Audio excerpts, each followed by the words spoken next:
Bismillahirrahmanirrahim. Assalamualaikum warahmatullahi wabarakatuh. Selamat pagi, siang, sore, dan malam anak-anak.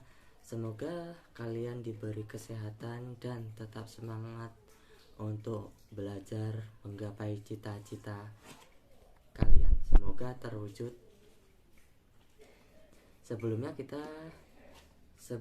materi yang sudah kita pelajari yaitu teori tentang pembentukan jagat raya, sejarah perkembangan bumi, dan teori terjadinya bumi.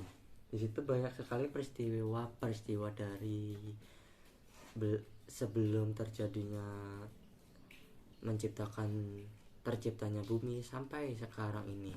Pada kesempatan kali ini Bapak akan menjelaskan materi tentang rotasi dan revolusi. Sebelumnya yaitu rotasi. Rotasi bumi adalah peredaran bumi mengelilingi sumbunya atau porosnya dari arah barat ke timur.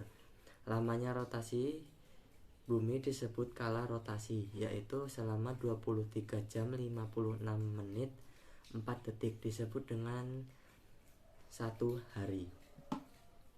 Terus dampak dari rotasi bumi ada 4. Yang pertama itu perbedaan percepatan gravitasi di permukaan bumi, gerak semu harian matahari, terjadinya perbedaan waktu di berbagai tempat di muka bumi, dan terjadinya siang dan malam. Untuk terjadinya siang dan malam itu kita rasakan pada setiap hari di kehidupan sehari-hari. Kalau tidak ada siang dan malam, mungkin bumi udah menjadi zaman es. Yang kalau siang terus mungkin bumi sudah menjadi mengkerut karena terlalu sering terpapar sinar matahari. Yang kedua ini terjadinya perbedaan waktu di berbagai tempat di muka bumi. Contohnya tuh di Indonesia. Di Indonesia ada dibagi menjadi 4 ya kalau nggak salah. 4 atau 3 itu. Yang pertama itu adalah waktu Indonesia bagian barat, waktu Indonesia bagian timur, bagian tengah, waktu Indonesia bagian timur. Berarti 3 atau 4 ya, lupa Bapak. Itu bagian-bagian itu juga memiliki perbedaan satu dengan yang lainnya, walaupun selang beberapa menit atau beberapa jam. Yang selanjutnya itu ada revolusi. Revolusi bumi adalah peredaran bumi mengelilingi matahari. Revolusi bumi merupakan akibat dari tarik-menarik antara gaya gravitasi matahari dengan gaya gravitasi bumi. Selain perputaran bumi pada porosnya atau disebut dengan rotasi bumi, yaitu ada beberapa dampak yang kita rasakan di kehidupan sehari-hari, yaitu sebagai berikut. Perbedaan lama siang dan malam. Yang kedua, gerak semu tahunan matahari. Yang ketiga, perubahan musim. Yang keempat, perubahan kenampakan rasi bintang. Yang kelima, kalender Masehi. Ini adalah salah satu contoh pergantian musim pada setiap tahunnya. Yang ini adalah beberapa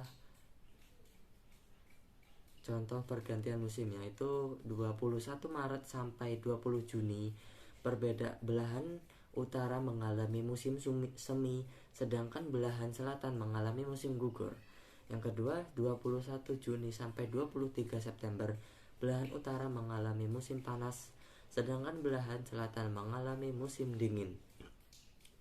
Yang ketiga, 23 September sampai 22 Desember belahan utara mengalami musim gugur, sedangkan belahan selatan mengalami musim semi. 22 Desember sampai 21 Maret belahan utara mengalami musim dingin, sedangkan belahan selatan mengalami musim panas. Ini adalah jumlah hari selama 1 tahun dari bulan Januari sampai bulan Desember. Yang ketiga, yang selanjutnya ini ada pertanyaan. Kenapa pada bulan Februari terdapat harinya ada bertambah satu dan berkurang satu? Mari kita perjelas pada pertemuan pada kali ini. Berdasarkan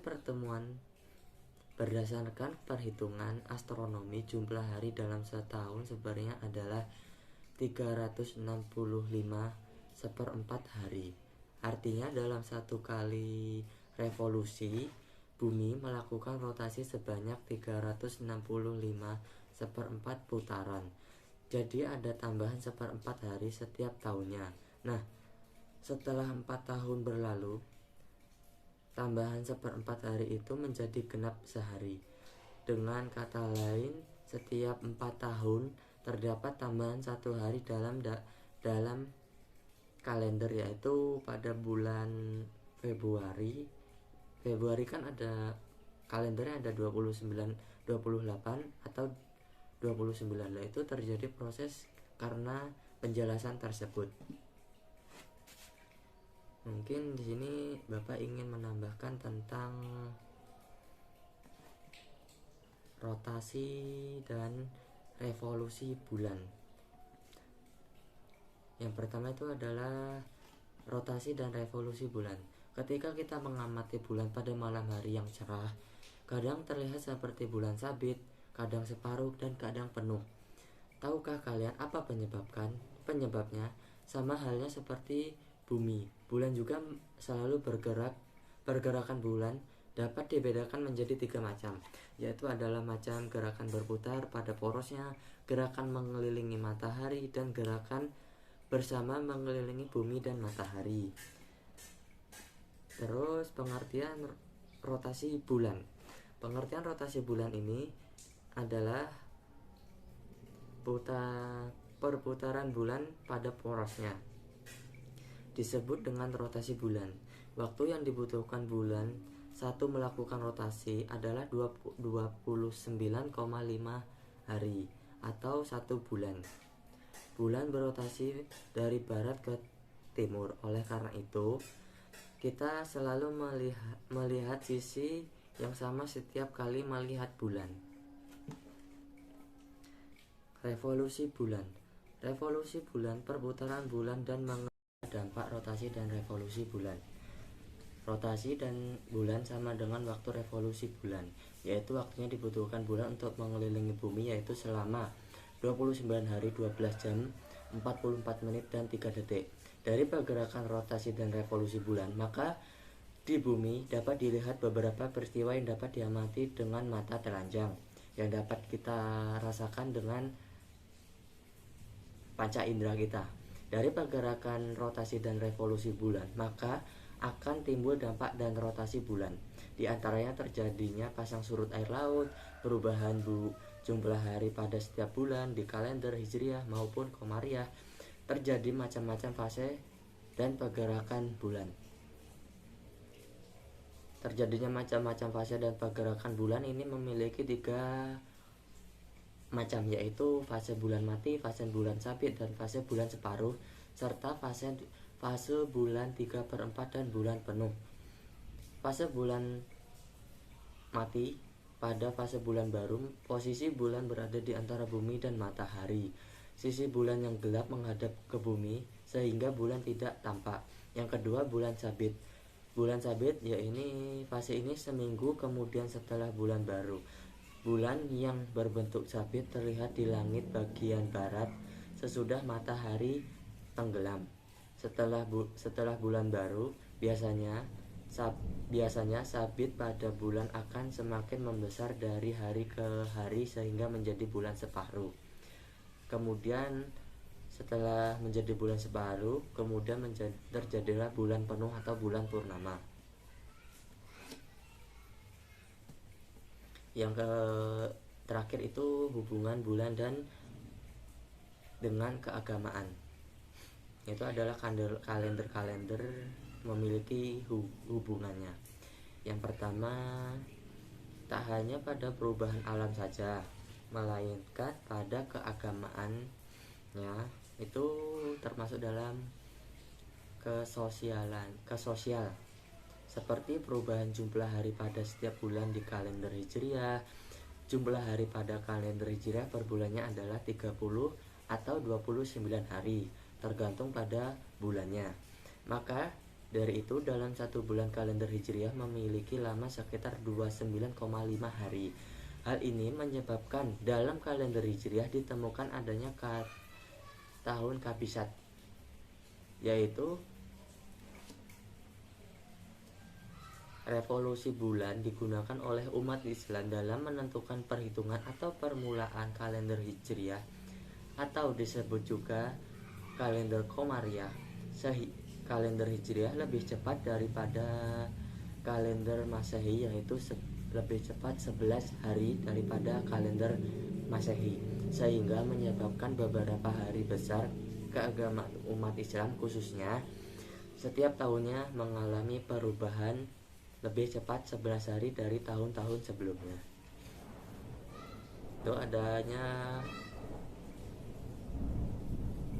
untuk perayaan agama ya. Kalau untuk agama Islam itu yaitu puasa dan Idul Adha, Idul Fitri atau bulan Ramadan. Yang kedua itu di tahun baru Imlek. Tahun baru Imlek ini yang berarti matahari dan lek atau li bermakna tahun. Penanggalan memadukan sistem lunar atau bulan dan solar atau matahari disebut dengan lunisolar. Penggabungan ini dilakukan karena adanya bulan dan matahari sama-sama memiliki arti penting bagi masyarakat Tionghoa. Perubahan penampakan bulan mudah diamati dan jadi penanda kedatangan pasang surut air laut. Matahari juga penting karena menunjukkan pergantian musim dan memberi petunjuk kedatangan waktu bertanam. Jadi dikaitkan dengan waktu bertanam. Sama halnya di Indonesia juga menentukan musim hujan. Nanti kita musim hujan menanam apa, terus musim kemarau menanam apa. Juga terdapat tahun baru Konghucu, yaitu agama Konghucu, yaitu tahun baru Imlek. Terus yang ketiga ini adanya kisah dan fakta seru Diwali, yaitu peringatan hari besar Diwali, tradisi festival cahaya dari India. Selain dikenal sebagai festival cahaya atau Diwali, juga merupakan awal tahun baru dalam kepercayaan agama Hindu di India. Mungkin cukup sekian pertemuan pada bab 4 dinamika planet bumi dan sebagai ruang kehidupan. Untuk materi ulangan hariannya sampai materi revolusi dan rotasi bumi ya. Untuk materi yang mungkin Bapak kurang menjelaskan kepada anak-anak sekian, itu dimohon untuk belajar mandiri, menambah wawasan supaya mengetahui lebih detail. Mungkin di sini Bapak cuman menjadikan perantara walaupun banyak kurangnya. Mungkin cukup sekian. Wassalamualaikum warahmatullahi wabarakatuh.